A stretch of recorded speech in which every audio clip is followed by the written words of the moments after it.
Fernando Casanova, este hermano nuestro de una larguísima, sólida y militante formación pentecostal, que estudió todo lo que se puede estudiar, alcanzó todos los títulos que se pueden alcanzar como ministro pentecostal, estuvo a punto de alcanzar el equivalente al episcopado dentro de su denominación, dentro de los pentecostales, y sin embargo, a través de sus estudios bíblicos, no fue que el Espíritu Santo bajó y lo tumbó del caballo como sucedió con San Pablo, fue simplemente porque comenzó a conocer cada vez más las Escrituras, comenzó una peregrinación a un costo enorme personalmente para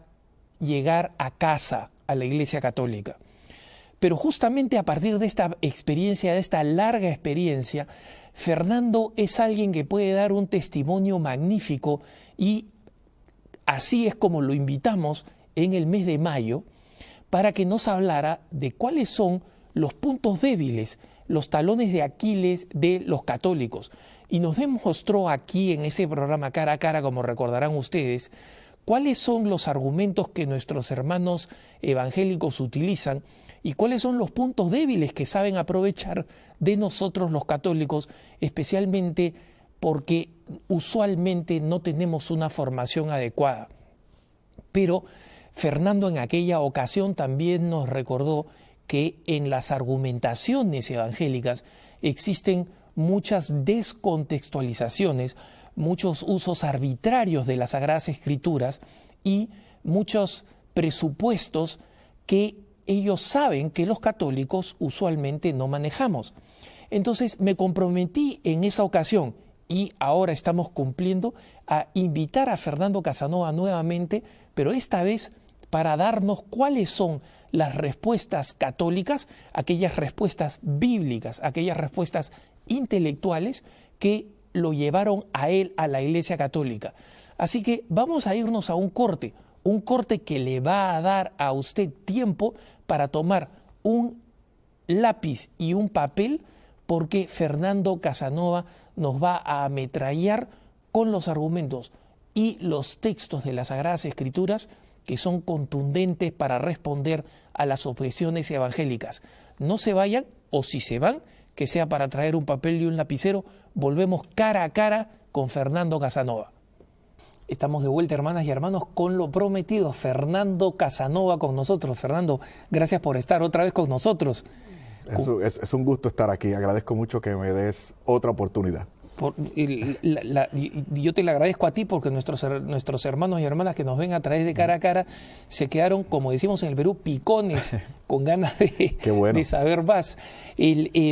Fernando, tú has tenido una serie, estás teniendo una serie muy, muy exitosa en EWTN, por la que te doy gracias, porque iluminas mucho la verdad de la fe. Seguro.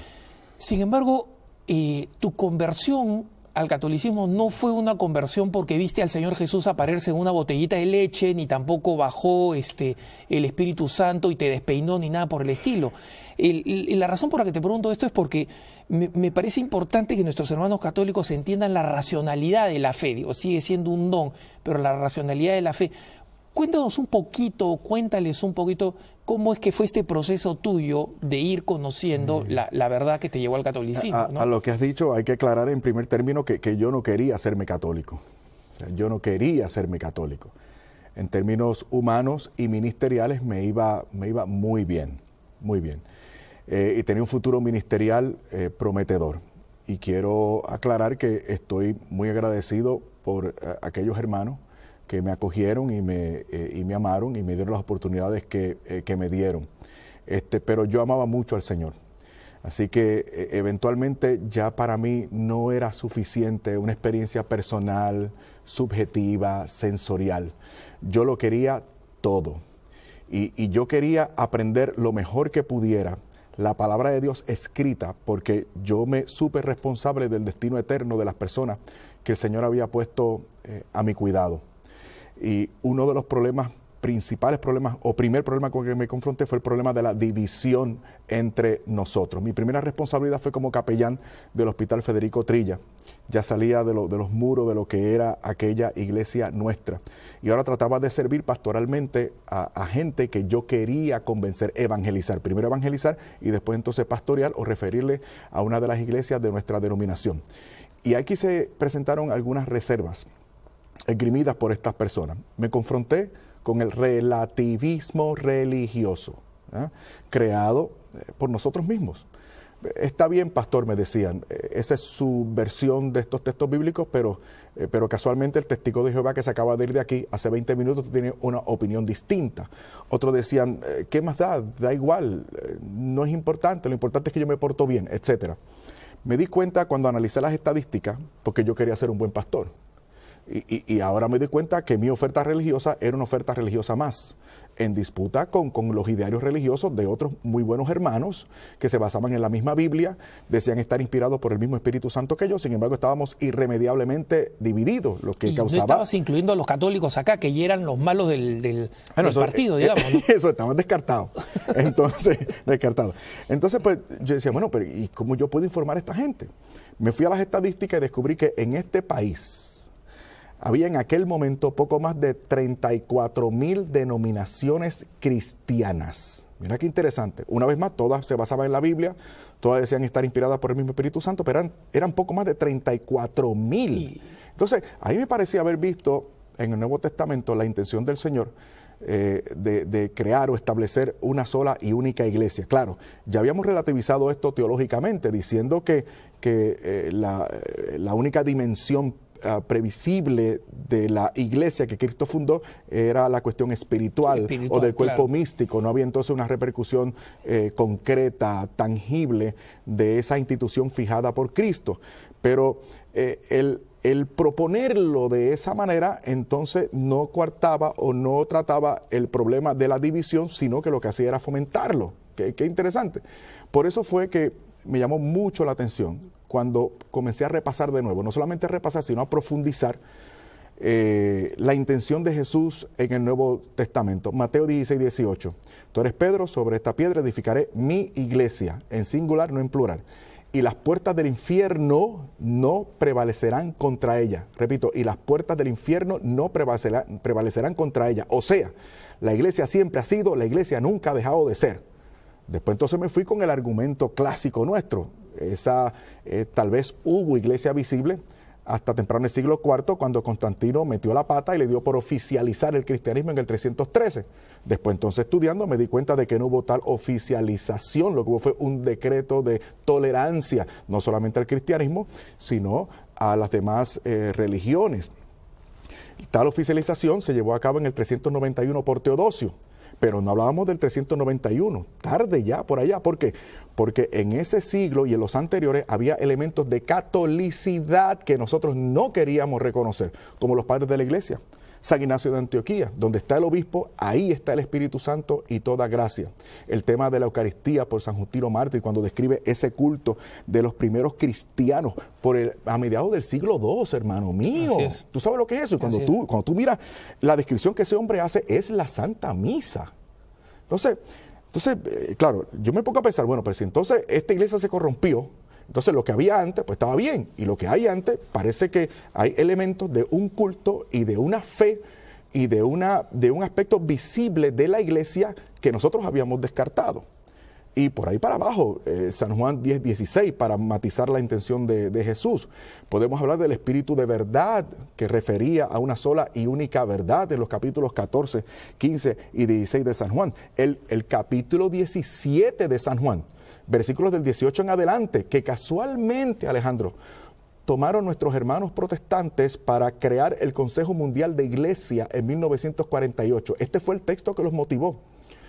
Dice el Señor, Padre, no ruego solo por estos, sino por los que creerán por la palabra de estos, o sea, por nosotros, para que todos sean uno, como tú y yo somos uno, que ellos sean perfectamente uno, escucha el adverbio, perfectamente uno, para que el mundo crea que tú me has enviado. El aspecto visible, el mundo tiene que ver, constatar, probar la visibilidad del cuerpo de Cristo para poder creer Y esto precisamente es lo que inspira a estos hermanos para allá por Ginebra para fundar el Consejo Mundial de Iglesia. Y es interesante porque entonces vi los documentos de incorporación de estos hermanos y ellos, esto es elocuente. Ellos dicen que inician el diálogo ecuménico entre ellos porque han descubierto que la realidad de división entre ellos es un enigma, es un escándalo y es un pecado que atenta contra la intención original de Jesús. Y te estoy planteando solo el primer problema, el problema de la unidad de la iglesia, y posteriormente, claro, ya digamos cuando termino mi reflexión y después de un par de años de haber entrado a la Iglesia Católica, me doy cuenta de que este problema de la división versus la unidad de la iglesia que quiso Cristo fue una de las primeras notas con las cuales yo lidié.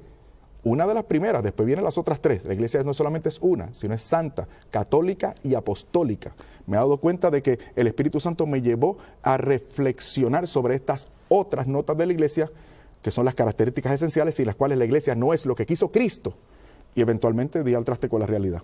Claro, pero en todo ese proceso, la verdad, es decir, el conocimiento de la verdad, te iba jalando de los pelos, porque tú no querías ser católico. No, tú me has contado que tú no querías ser católico, ¿no? No, yo no quería, no me convenía. Y era simplemente la convicción. Pero nosotros, mira, la vez pasada, cuando tuvimos en el programa anterior, Fernando, hicimos un poquito de roleplay. Yo te pedí como evangélico, qué cosa me hacías, me decías a mí como católico para tratar de hacerme evangélico. Entonces, yo nunca he sido evangélico, en una época no creía en nada, ¿no? Mi papá no fue creyente, pero fui católico, así que no creo que pueda hacer un buen papel de pentecostal, pero voy a tratar. Y tú me vas a responder como católico, ¿no? Veremos. Entonces yo te digo, hermano, y estoy acá utilizando algunos de los argumentos que tú me enseñaste sí, la vez palabra pasada. Hermano está muy bien. Sí, comenzaste muy bien. Ya me que estás cayendo bien. Continúa ya. Muy bien. Hermano, yo no vengo a cambiarte de religión. Simplemente quiero orar contigo con la palabra. Aquí está la palabra del Señor. Y la palabra, lo primero que nos dice es en Timoteo, San Pablo al Timoteo, que esta es la única fuente de revelación y que la tradición es mala. Entonces, ¿podemos comenzar por ahí? Sí, mira, vamos a comenzar por lo primero. Acabas de decir que no me vienes a exponer una iglesia ni una religión, pero me estás hablando de un libro sagrado, me estás hablando de oración y me estás tratando de hermano. Son tres elementos religiosos. Yo estoy seguro que si te pregunta, tú vas a decir a mí que perteneces a una denominación o a una iglesia. En esa iglesia de gobierno hay una jerarquía de dogmas o de creencias. Estas son las características de una religión o de una iglesia que pertenece a una religión.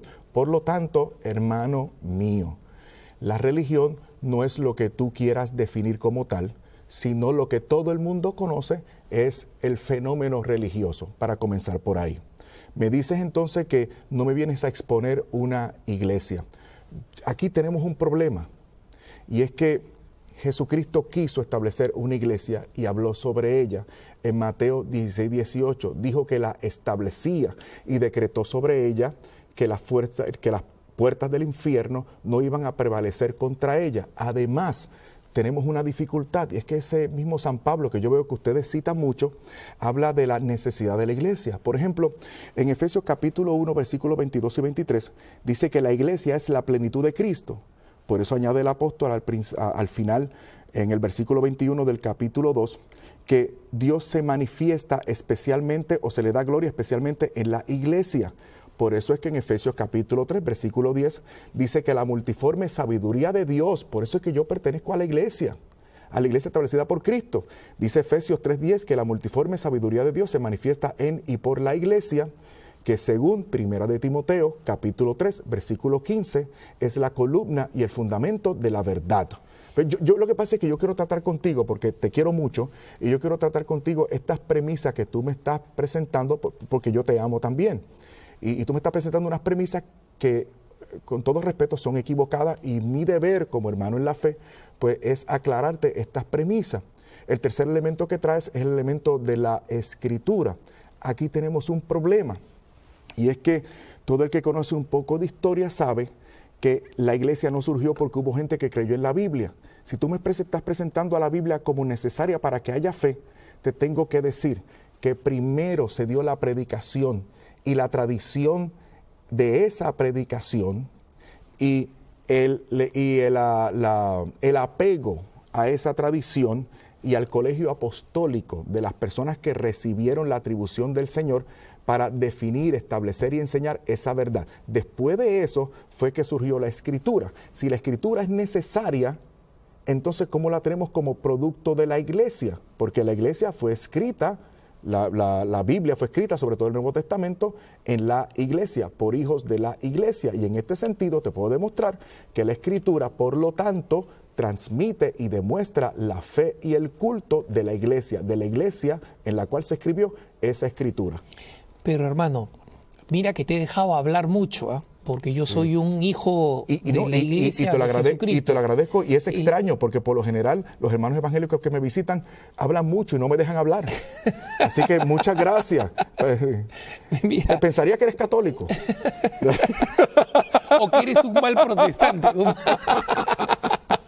Mira, el tema, hermano, es este. Primero tú hablas de la iglesia, entonces esto quiere decir que tú eres de una iglesia, eres de la iglesia católica, seguro. Y si eres de la iglesia católica, ¿dónde aparece iglesia católica en las Sagradas Escrituras, en la Biblia? Tú, en tu Biblia, eso, primero, ¿dónde aparece iglesia católica? ¿Dónde aparece la palabra iglesia católica? Porque yo no la veo así. Y en segundo lugar, es que Jesucristo mismo, porque tú dices que yo cito mucho a San Pablo, te cito a Jesucristo. Jesucristo mismo dice que los hombres corrompieron la tradición. La Sagrada Escritura fue corrompida por la tradición. Sí. Entonces, ¿tú cómo puedes creer en la tradición si es que la misma palabra de Dios que está en las Sagradas Escrituras nos dice que la tradición es una corrupción? Sí. Mira, hermano, aquí tenemos otro dilema entre tú y yo. Y es que como yo fui protestante, pues yo sé el truco que estás tratando de utilizar, con el debido respeto. Mira, porque tú me estás estableciendo ahora dos temas. Fíjate, primero las premisas equivocadas. Ahora me presentas no un tema, sino varios temas con el propósito de diluir mi atención. Ese truco yo lo sé porque yo también lo enseñaba. Así que vamos por parte. Entonces soy muy protestante. Te debería decir, te debería pedir que nos circunscribamos a un tema, pero dale que ahora que vos has dos, y como estoy de buen humor, porque desde que soy católico mi carácter ha mejorado y tengo una vida de devoción y de encuentro con el Señor maravillosa, me debiste haber conocido como protestante, no te hubiese dejado hablar. Pero ni modo. Mira, en cuanto a la palabra católica, me aclaraste, me di cuenta de que tú eres miembro de las Asambleas de Dios. Y yo entonces te preguntaría, ¿dónde está Asamblea de Dios en la Biblia? Otra cosa que te diría es, para atender tu premisa, que cuando decimos iglesia católica, no te estamos queriendo decir que la iglesia se llama católica. Yo no voy a caer presa del truco de los nombres. La iglesia no se llama católica, la iglesia es católica. Es una de las características esenciales o notas que estableció el Señor, sin las cuales la iglesia no es lo que es. Si tienes paciencia, te voy a explicar. En el designio original de Yahvé Dios, cuando pactó con Abraham por allá, por Génesis, capítulo 12. La intención de Yahvé Dios es que en ti serán benditas todas las naciones de la tierra. Por la parquedad revelacional de nuestros hermanos mayores, los judíos, esa revelación quedó encapsulada en los contornos geográficos por nacionalidad o descendencia de sangre de los hermanos judíos. Entonces tuvo que venir Jesús por allá, por Mateo, Mateo capítulo 28, versículos del 19 en adelante, a poner las cosas en claro, a hacer esta revelación pública y por lo tanto hacerla católica o universal, cuando dijo, vayan y prediquen esta buena noticia a todas las naciones, ¿ve? Naciones, bautizándoles en el nombre del Padre, del Hijo y del Espíritu Santo, un elemento sacramental que podemos discutir luego. Claro, podemos también hablar de Hechos capítulo 1, versículo 4, Hechos capítulo 1, versículo 4. Cuando los discípulos cuestionan al Señor poco antes de irse, ahora sí vas a instaurar el reino de Israel. El Señor le llama la atención, le dice que son asuntos del Padre, que no se metan en eso, pero ellos van a recibir poder cuando venga sobre ellos el Espíritu Santo y entonces van a ser sus testigos en Judea, en Samaria y hasta los confines de la tierra. Es un solo y único testimonio de repercusión universal, es completo. Por eso es que en nuestra iglesia tenemos el mismo culto y la misma fe aquí donde estamos nosotros, en Asia, en Europa, en Sudamérica, en Norteamérica, en el Caribe, de donde vengo yo, y donde quiera que tú vayas, es el mismo culto y es la misma fe, la misma doctrina. Y participamos de un mismo criterio de autoridad establecido por el Señor, que es apostólico. Mira, no me he olvidado de lo de la tradición. No, okay. Eso vamos a volver después de la pausa. Porque de seguro me vas a lanzar 20 temas más. Te voy a lanzar. Estoy tratando de ser un buen evangélico. Está bien, dispara. Pero volvemos después de la pausa. Lo que quiero dejar clavado es este extraordinario argumento. Nuestra iglesia no se llama católica, nuestra iglesia es católica. Pero vamos a volver con Fernando Mano de Piedra Casanova inmediatamente después de esta pausa. No se vayan, hermanos, con Fernando Casanova en esta discusión. ¿Qué es lo que le respondemos los católicos a nuestros hermanos evangélicos cuando vienen a intimidarnos con citas bíblicas y argumentos que ellos conocen muy bien? Hasta ahora hemos pasado por un primer argumento muy importante, que es el argumento de la identidad católica, de la necesidad de la iglesia católica, donde efectivamente, pues, no he hecho de muy buen evangélico, o en todo caso, si lo hubiera hecho, me has dado como a campana de bombero, como dicen por ahí. Pero vamos al siguiente tema, mi hermano. Yo quiero convencerte de que tú dejes esa iglesia falsa de ídolos y del 666 y del anticristo, ¿no? Así que tiembla en tus zapatos y ríndete ante las evidencias de que la Iglesia Católica cree en la tradición y Jesucristo mismo la fulminó diciendo que la tradición justamente es una traición a las Sagradas Escrituras, ha sido corrupción de los hombres, no de Dios.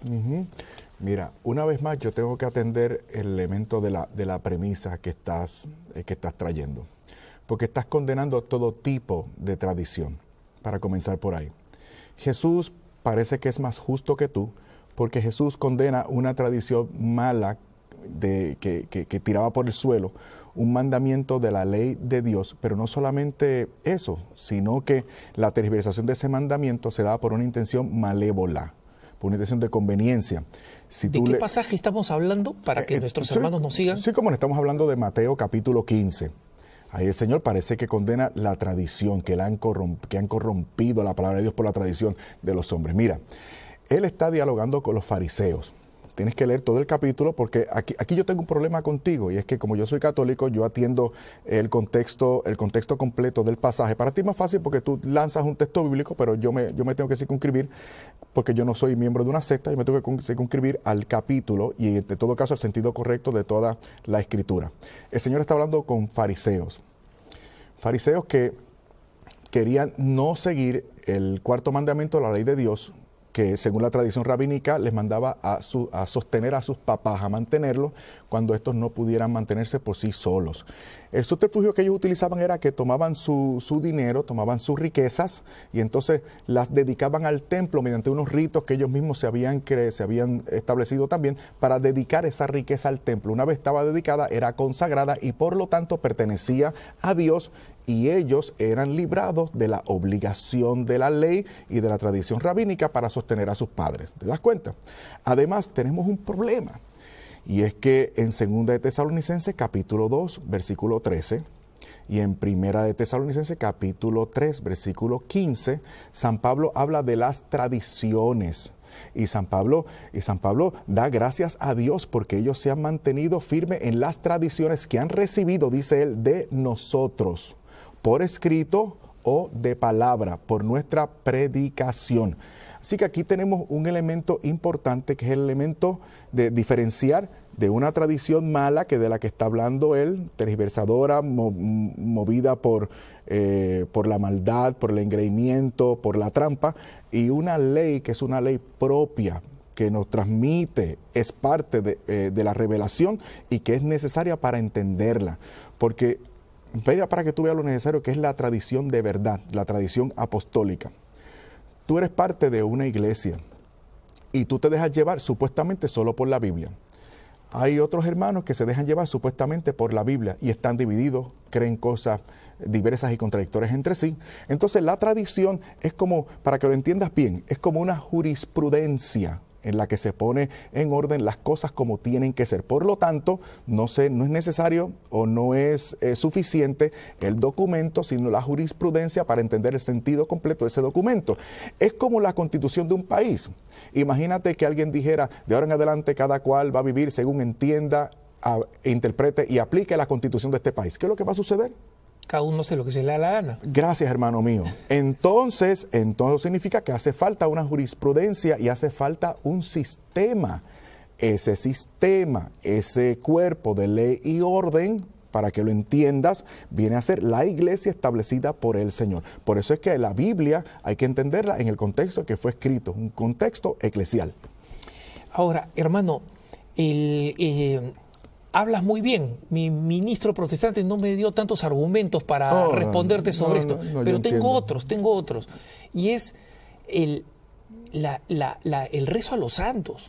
Entiendo. Los santos están muertos. Los santos están muertos. ¿Cómo puedes tú pedirle la intercesión a los santos? Y por otro lado, nosotros vemos en distintos pasajes paulinos donde se nos dice que no hay otro nombre por el cual nos llega la salvación, que es por el nombre de Jesucristo. Entonces, ¿cómo alguien puede hablarle a San Martín de Porres, Santa Rosa de Lima, San Espiridión de Tremitus, San Francisco de Asís o el santo que tú me nombres?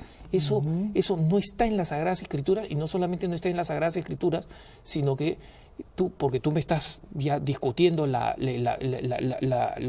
absoluto de las Sagradas Escrituras, pero va contra la lógica. Si están muertos y solamente Jesucristo es el único que salva.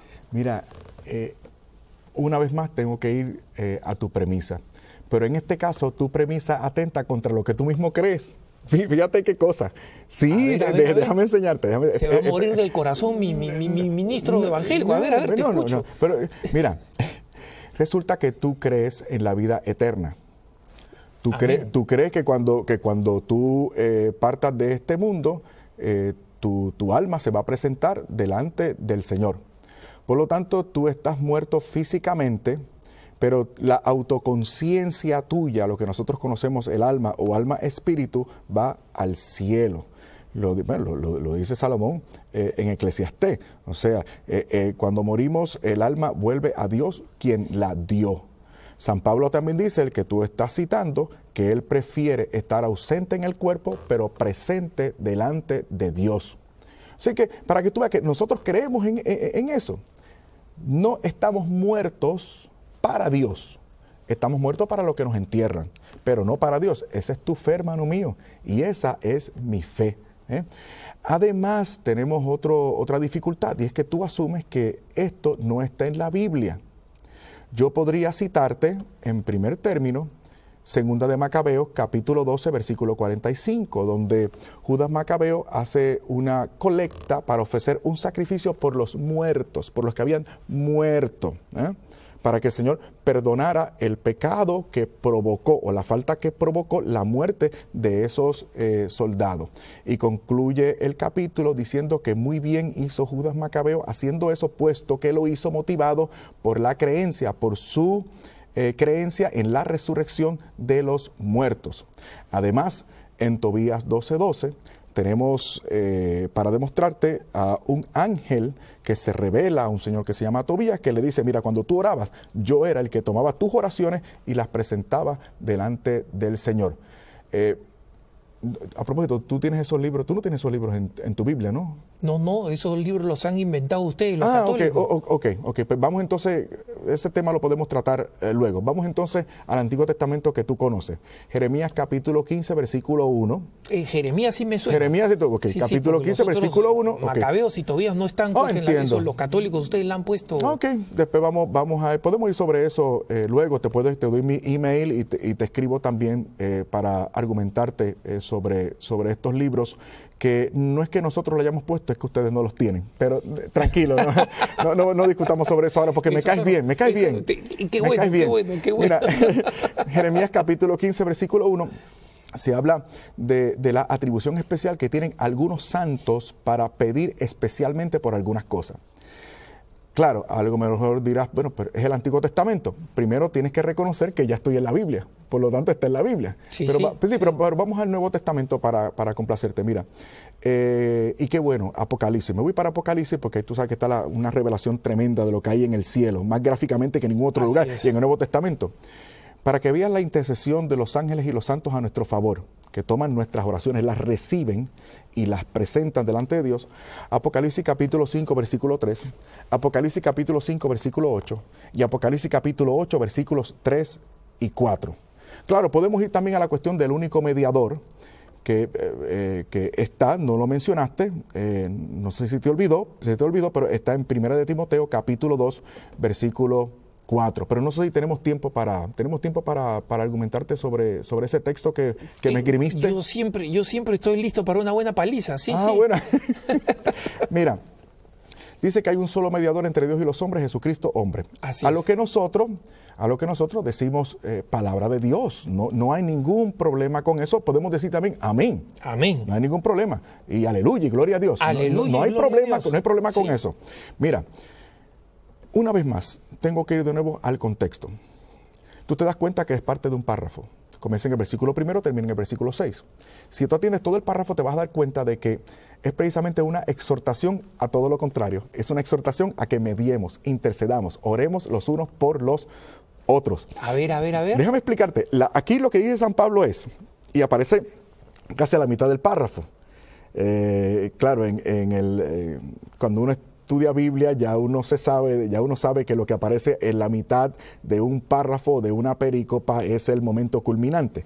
Entonces, el momento de la resolución. Lo que dice San Pablo aquí es la mediación, la intercesión entre nosotros, los unos por los otros, es efectiva, garantizado, llega al cielo, porque ya la brecha que nos distanciaba entre Dios y nosotros ha sido rota de una vez y por siempre por Jesucristo en su sangre. Además, permíteme hablarte a lo mejor de un elemento un poco técnico, pero que lo podrías corroborar con tus mismos comentarios o tus maestros, si es que ellos conocen el idioma original en que fue escrito el Antiguo Testamento. Porque hay una colección de manuscritos del Nuevo Testamento, poco más de 5,000, que fueron recogidos en un volumen que se llama Nuevo Testamento Nestlé, y allí tal vez si tu pastor conoce de esto, porque nuestros sacerdotes pues tienen la obligación de estudiar los idiomas bíblicos. No sé si tu pastor conoce esto, pero como quiera. Resulta que la palabra que utiliza San Pablo como uno solo es geis, no es monos, porque hay dos formas en el griego de hablar de uno solo. Si San Pablo hubiese utilizado monos, habría un problema. Es un mediador, no hay otro, cualquier otro intento contradice, Dios no lo quiere, pero utilizó geis, que significa casualmente todo lo contrario. Significa un mediador que quiere, necesita, pide la colaboración de otros mediadores. Además, hermano mío, San Pablo no se va a contradecir, porque en otras 13 veces en el Nuevo Testamento San Pablo pide que intercedan los unos por los otros, que oren por él y él ora por otro. Te voy a decir un último texto. Segunda, este te va a sorprender. Segunda de Timoteo, capítulo 1, versículos de 16 al 18. San Pablo, agárrate bien, hermano mío. San Pablo pide por un hermano de él, un amigo de él difunto. Se había muerto. Se llamaba Onesíforos. Y San Pablo presenta esa intención. La intención de que Dios acoja por fin su alma, mostrando en esto ese estado intermedio en el cual ustedes no creen, que es el purgatorio, del cual podemos hablar eventualmente si tú quieres y tienes el tiempo. Primero te quiero hablar de otras cosas mucho más feas en las que en las que creen los católicos, ¿no? Porque el purgatorio es secundario, lo tengo también en la lista. Pero hay otras cosas más feas en las que creen ustedes los católicos y que la Biblia condena tajantemente. Wow. Y es el tema de las imágenes. Ustedes se hacen imágenes y tú entras a una iglesia católica, por lo menos las tradicionales, no las que han hecho imitando las nuestras, que son más modernas. Sí. Tengo que reconocértelo. Sí, que hay algunas que han hecho imitando las nuestras, pues, ¿no? Pero las que son más tradicionales, a las que todavía van muchos católicos, y tienen imágenes por todos lados. Y a veces están estas imágenes ahí, y después te voy a dar una más dura todavía, que es el hecho de tener esto que ustedes llaman a Jesús presente con una vela, que es una cosa espeluznante, ¿no? Que es casi demoníaca, pero ahí sí te voy a agarrar duro. Pero por lo menos ahora quisiera que justificaras esto, que el Señor en el Antiguo Testamento, pero no solamente en el Antiguo Testamento, en múltiples ocasiones en el Antiguo Testamento, pero especialmente en los 10 mandamientos, en el primero, claramente dice: no te harás ninguna imagen ni te arrodillarás ante ella, ninguna imagen. Seguro. Y ustedes los católicos lo han resumido simplemente diciendo: amarás a Dios sobre todas las cosas, cuando ese no es todo el mandamiento, ¿no? Y justamente se nos advierte pues que en el fin de los tiempos cambiarán la verdad revelada, y ustedes los católicos están haciendo esto sobre este tema de las imágenes, ¿no? Interesante. Tu premisa parece afirmar que, y en esto me pongo un poco triste, porque tu premisa parece afirmar que yo soy tan idiota como para adorar algo que no es Dios. O sea, tú asumes que yo adoro esas imágenes. Y asumes, además, que el mandamiento me condena porque yo adoro imágenes. Lo que pasa es que tú llegas hasta el versículo 3, donde se prohíbe hacer imágenes, pero no vas al versículo 6, donde se dice qué tipo de imágenes condena Dios, que son los ídolos. Por eso no nos podemos inclinar ante ellas para adorarlas, porque a tales dioses aborrezco yo, dice Yahvé de los ejércitos, o Jehová, como dice tu versión, pero puedes corroborarlo. Eso para comenzar por ahí. Me concedes. Sí, primero, te concede que no hay problema, aunque podemos ir también sobre el nombrecito. Pero como quiera, primero me da un poquito de tristeza que tú creas eso. Segundo, vamos a atender entonces el texto en su contexto. Primero, nosotros no adoramos, porque un problema es lo que tú entiendes, y otra cosa es que no entiendes lo que creemos y practicamos nosotros. Vamos por parte. Si el Señor prohíbe tajantemente las imágenes, porque la prohibición es tajante, absoluta, o sea, si tú quieres atender el texto literalmente, pues yo te lo tengo que aplicar literalmente también, digo, para ser justo. Sí, ahí lo estamos aplicando. Ustedes son los que hacen estas interpretaciones. Ustedes lo siguen. Sí, nosotros los evangélicos seguimos los textos textualmente, ¿no? Ahí dice: no te harás ninguna imagen de lo que está arriba en el cielo, en la tierra y debajo de la tierra. No te harás imagen alguna. Sí. Entonces, si esa prohibición es tajante y absoluta, entonces, ¿por qué tenemos a Dios mandando hacer imágenes? Por ejemplo, hombre, por favor, tú te acuerdas te acuerdas muy bien de la serpiente de bronce de la que habla el Señor en el Nuevo Testamento. Lo que les picaban la serpiente. Exactamente. Yahvé manda a hacer una serpiente de bronce a Moisés, porque los israelitas estaban siendo mordidos por la serpiente, una serpiente de bronce, y todo aquel que se refiera a esa imagen será sanado. Entonces, había que mirar la serpiente. Sí, exacto, pero mira cómo toma una imagen, primero la manda a hacer, tal pareciera. Digo, si es que hay que tomar el texto literalmente, pues entonces vamos a tener que señalarle esa falla a Dios, cosa que tú no lo vas a hacer porque tú eres buena gente. No, pero fíjate, mandó a hacer una imagen, y no solamente eso, sino que por virtud de la mediación de esa imagen iba a haber poder sanador. ¿Y qué me dices tú a mí de los 2 querubines que el Señor mandó a hacer encima de la tapa del propiciatorio? 2 querubines del arca de la alianza, sí. Qué bueno, porque dicho sea de paso, fue un objeto de procesión religiosa en 2 de Samuel capítulo 6. Qué cosa, ¿no? ¿Y qué me dices tú de los 2 querubines, esos 2 ángeles que mandó a hacer Yahvé Dios a la entrada del lugar santísimo? ¿Y qué me dice? Y esto es interesante porque esto es el tabernáculo, Pero posteriormente fueron las medidas, las especificaciones que se utilizó, no solamente para la construcción del templo por Salomón, sino para la reconstrucción en el Nuevo Testamento. Estamos hablando del mismo, o sea, Jesucristo entró a ese templo. Un templo que contenía esas dos imágenes y también las paredes laterales del lugar santo estaban recubiertas por imágenes de todo tipo. En adición, en el Nuevo Testamento, el Señor habla de la imagen de la serpiente y no la condena, al contrario, la utiliza como un signo de su trabajo. Así como la serpiente de bronce fue erguida en Israel para sanación de algunos, el Hijo del Hombre tendrá que ser levantado para la salvación de todos. Mira qué interesante. ¿Y qué me dices de la moneda? El Señor pide una moneda. Y dice, ¿de quién hay es que pagar impuestos? Hay que pagar el pasaje completo. A ver. ¿De quién es la imagen que está en la moneda? Del César. Pues no condenó la imagen. Dale la monedita al César y dale a Dios lo que es de Dios.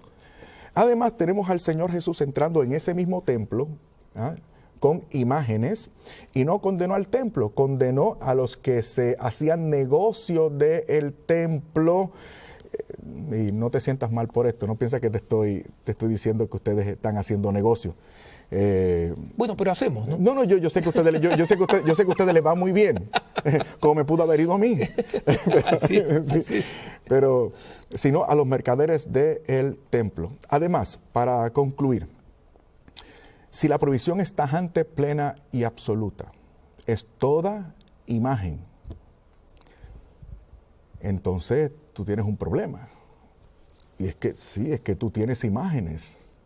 No, yo estoy seguro. En mi templo no hay ni una imagen, en mi casa no hay ni una sola imagen, está prohibido porque lo prohíbe Jehová. Ajá. En mi casa no tengo nada, en mi templo no hay nada. Sin embargo, yo estoy seguro que como buena iglesia que es Asamblea de Dios de tu denominación, yo estoy seguro que tienen una cruz.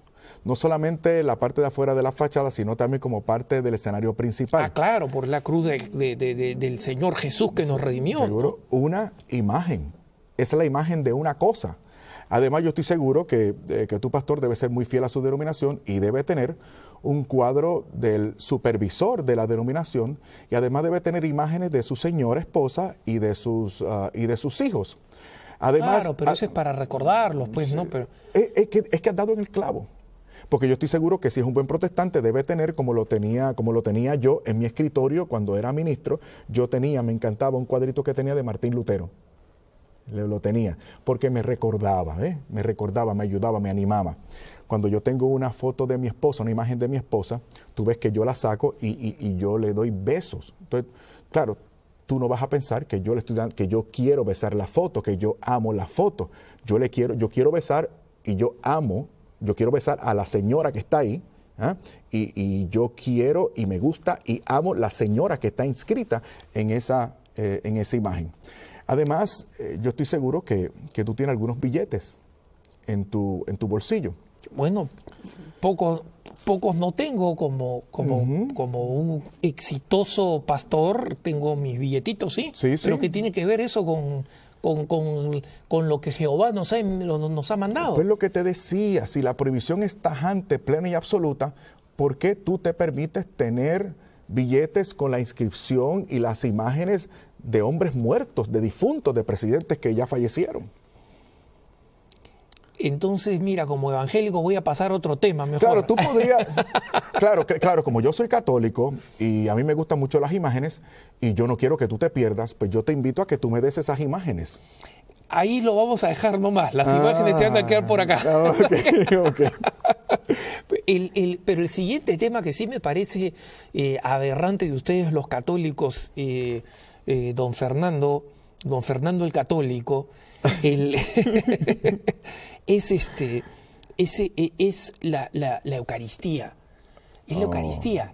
Mira, si en dignidad un perro o un gato es más que una cosa inanimada. Si Dios no se hizo perro o gato, y sería una blasfemia decir que Dios es un perro o un gato, ¿cómo pueden ustedes decir que en un pedazo de pan está Dios?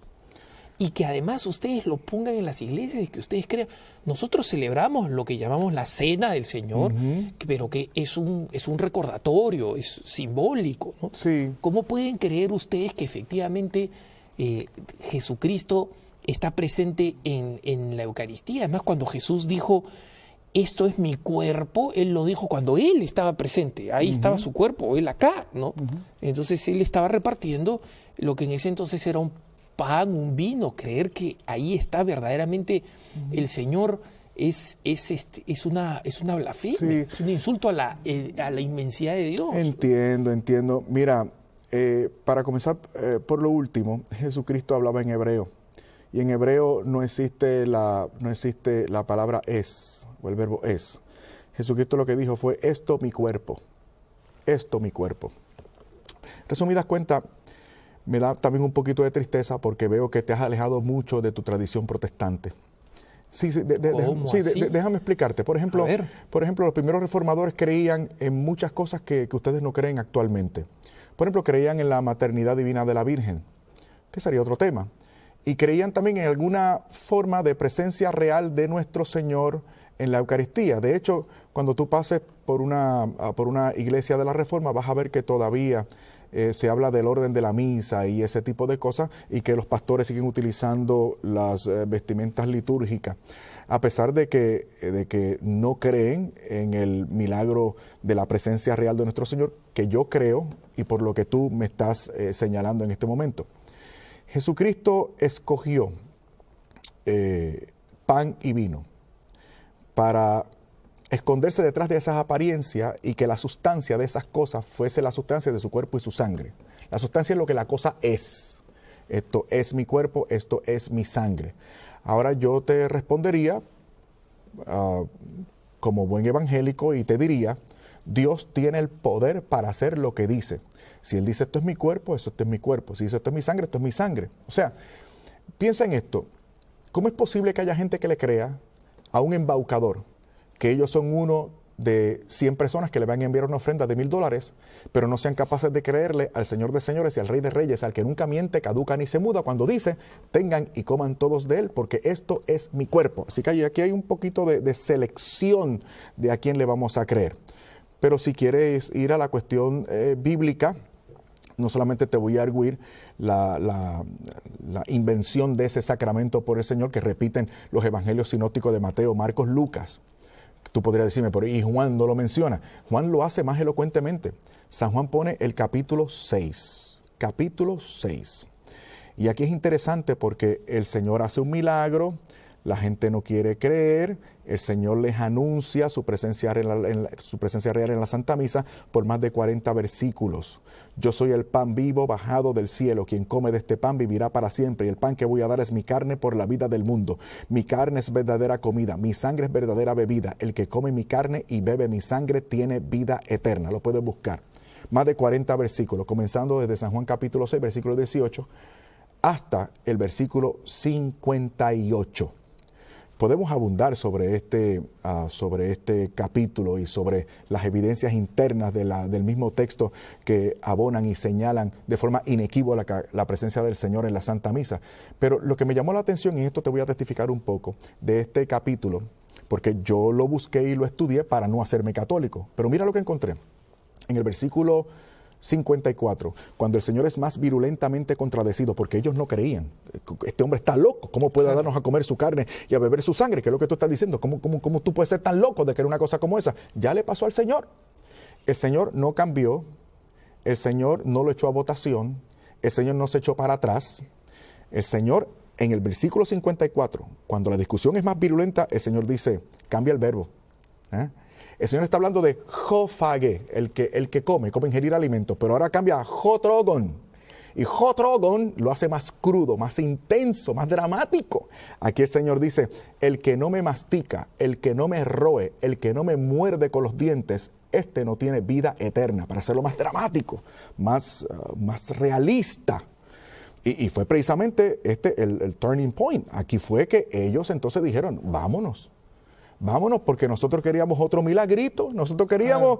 multiplicación de panes y peces, de repente por ahí multiplicaba billetes y también lo ganaba. Exactamente, ¿me entiendes? Querían el milagrito, entonces se fueron.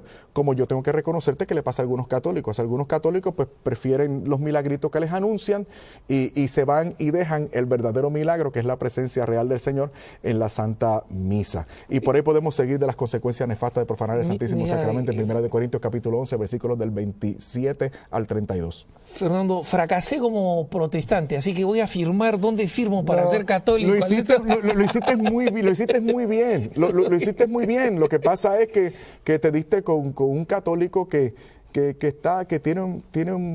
tiene cierta formación y que estoy identificado totalmente con esta fe católica que me hace plenamente feliz. Gracias, Fernando. Quisiera, tenemos apenas unos segundos para terminar. En 30 segundos, antes de comprometerte para venir a otra ocasión, ¿qué le dirías entonces a los católicos que se sienten un poco inseguros cuando son cuestionados en su fe? 30 segundos. Primero, que amen mucho al Señor. Propónganse amar mucho al Señor. Si le aman de verdad, eventualmente poco no será suficiente, ni siquiera mucho. Lo querrán todo. Y por eso necesariamente no tendrán otro remedio que permanecer en la iglesia que lo tiene todo. Y que visiten mi página de internet. La página de internet es la que ha estado apareciendo en todos estos momentos, es un excelente recurso y además Fernando está disponible para cuando ustedes lo quieran a eventos en donde pueda dar él su extraordinario testimonio. Ha sido un gusto estar con